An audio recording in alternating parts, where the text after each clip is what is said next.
ما اینجا گپ از دین بزنیم، گپ از قرآن بزنیم، گپ از حدیث بزنیم، مردم به دردشان به مرضشان بفهمانیم.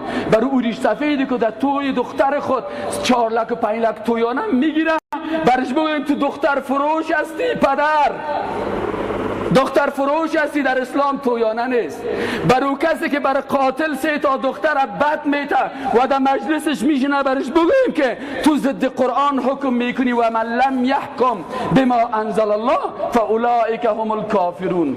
تو حکم قرآن تی قصاص است، او را نقص میکنی، عوضش بد رواج جاهلیت تطبیق میکنی. تو بفهم که تو مسلمان حقیقی نیستین.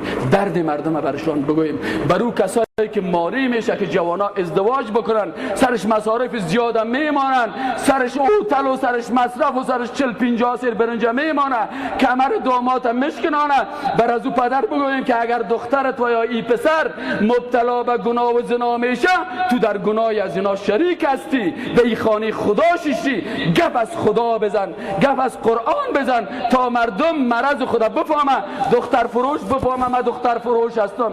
او کسی که 40-50 سیر برنج سر دختر خود میگیره، برنج از این ناروا و حرام است، مثل رشوت خور و غاصب باره بزور از اون نفر غصب کرده مال خوردن برنج از این جایز نیست. باید ایره بر مردم بفهمانیم تا که امروز ظالم بفهمه من ظالم هستم، خیانتکار بفهمه که من خیانتکار هستم، دختر فروش بفهمه من دختر فروش هستم، حرام خور بفهمه که من حرام خور هستم. او کسی که از تویانه دختر خود به زیارت بیت الله میره، 100 دفعه بگوی لبیک، 100 دفعه از خدا سرش لعنت خدا نازل میشه.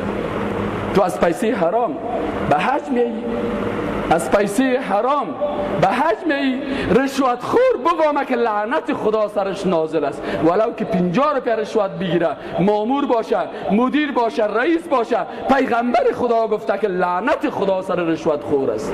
باز از پیسه رشوت او باز میره حج و میگه که ما اول خدا صد کردیم در حج، به خدا که خدا تکت کام کنید در بیت الله شریف، شیطان که رشوت خور کت سنگ بزنه، شیطان از اون طرف کت سنگ میزنش، میگه تو شیطان بزرگ مرکت سنگ میزنی، با پیسه حرام خانه خدا را زیارت میکنی، تو آمدی تو رشوت خور، تو وطن فروش، تو دروغگوی، تو دزد، تو کسی که اختطاف میکنی اولادای مردم، تو که سود میخوری، از پیسه سود باز میای تو زمین مردم سرش حمله میکنی، سر زمین مردم دعوا میکنی، زمینای مردم میخوری، باز از پیسه ازی به حج میای، لعنت خدا سر توست. حج تو را هرگز خدا قبول نمیکنه.